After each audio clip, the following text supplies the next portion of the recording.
ஓம் சர்வமங்கள மாங்கல்யே சிவே சர்வார்த்த சாதகே சரண்யே திரியம்பகே கௌரி நாராயணீ நமோஸ்துதே. ஓம் நமச்சிவாய. மேன்மைகள் சைவ நீதி விளங்குக உலகமெல்லாம். நோயற்ற வாழ்வே குறைவற்ற செல்வம். அந்த நோய் நொடிகள் இல்லாத வாழ்வு இந்த உலக மக்கள் எல்லோரும் வாழ வேண்டுமென்று கலியுகத்தின் காந்தமலை ஜோதியாகிய சபரிமலை சுவாமி ஐயப்பனுடைய திருவடிகளை சிறந்தாழ்த்தி டான் தமிழொலி ஓம் தொலைக்காட்சி நேயர்கள் அனைவருக்கும் சர்வதேச இந்து மத குருபீடம் அகில இலங்கை சபரிமலை ஸ்ரீ சாஸ்தாபீடத்தின் சார்பில் இனிய வணக்கங்களும் நல்லாசிகளும். இன்றும் மங்களகரமான பராபவ வருஷம் ஆனி மாதம் 3ஆம் நாள் 17/6/2026 புதன்கிழமை.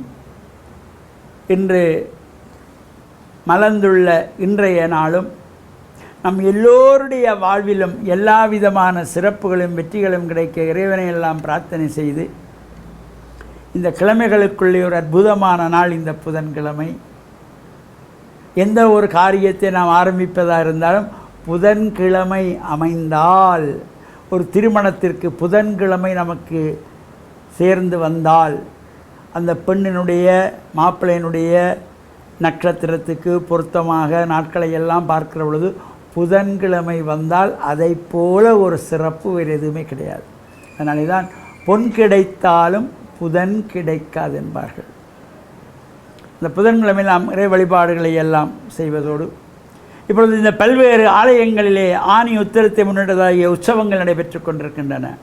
கிழக்கு மாகாணத்திலே அம்பாறை மட்டக்களப்பு மாவட்டத்தைச் சேர்ந்த சம்மாந்துறை வீரமுனை என்கின்ற பதியிலே கோவில் கொண்டுள்ள ஸ்ரீ சிந்தா யாத்திரை பிள்ளையார்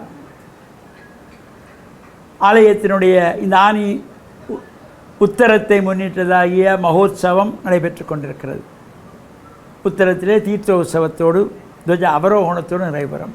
அதேபோல் யாழ்குழா நாட்டிலே பருத்தித்துறை சிவன் தேவஸ்தானம் புலோலி பர்வத பத்தினி அம்பிகா சமேத பசுபதீஸ்வரர் ஆலயம் ரொம்ப புகழ்பெற்ற சிறப்பான அந்த ஆலயம்.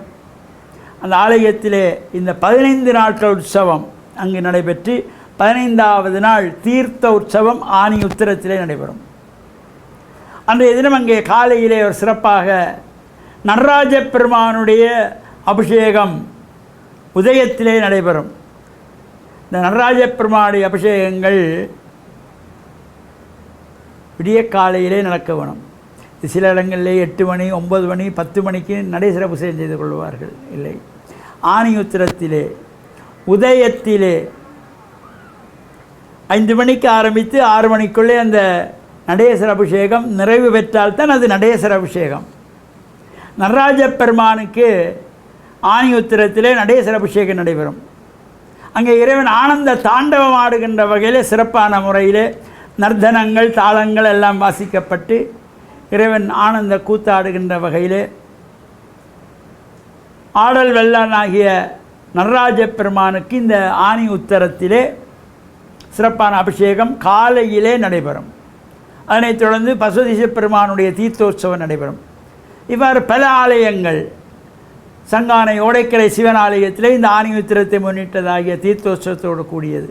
இன்னும் பல இடங்களிலே பல்வேறு ஆலயங்களிலே நடைபெறுகின்றதாகிய உற்சவங்கள் நாம் கலந்து கொள்வதோடு இந்த யாகசாலையிலே பூஜைகள் நடைபெற்று தேவாரம் புராணங்கள் பாடப்பெற்றதும் சுவாமி ஈசானத்துக்கு வந்ததும் அங்கு சிறப்பான பட்டுச்சாத்தி அர்ச்சனை வழிபாடுகளோடு வேதம் ஓதப்பட்டு தேவார புராணங்கள் ஓதப்படும்.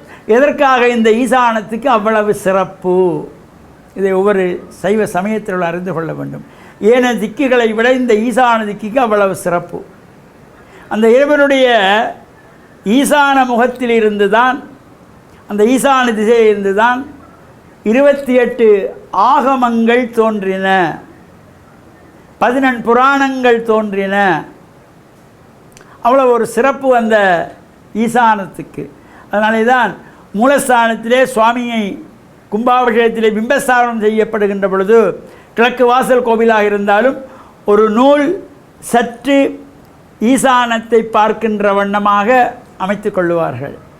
நாம் ஒரு வீடு கட்ட போகிறோம், அத்திவாரம் போட போகிறோம்னா ஈசானதிக்கிலே பூமி பூஜை செய்து அத்திவாரம்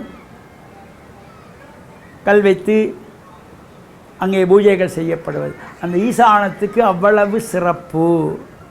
தொடர்ந்து இது பற்றி நாம் சிந்தனைக்கு கொள்வோம் என்று கூறி, டான் தமிழொலி ஓம் தொலைக்காட்சி நேயர்கள் அனைவருக்கும் சர்வதேச இந்து மத குருபீடம் அகில இலங்கை சபரிமலை ஸ்ரீ சாஸ்தாபீடத்தின் சார்பில் நல்ல ஆசிகளை கூறிக்கொள்வதில் மனமகிழ்வு கொள்கிறோம். சர்வே ஜனாக சுகினோ பவந்து, சமஸ்த சன்மங்களானி சந்து. சுபம்.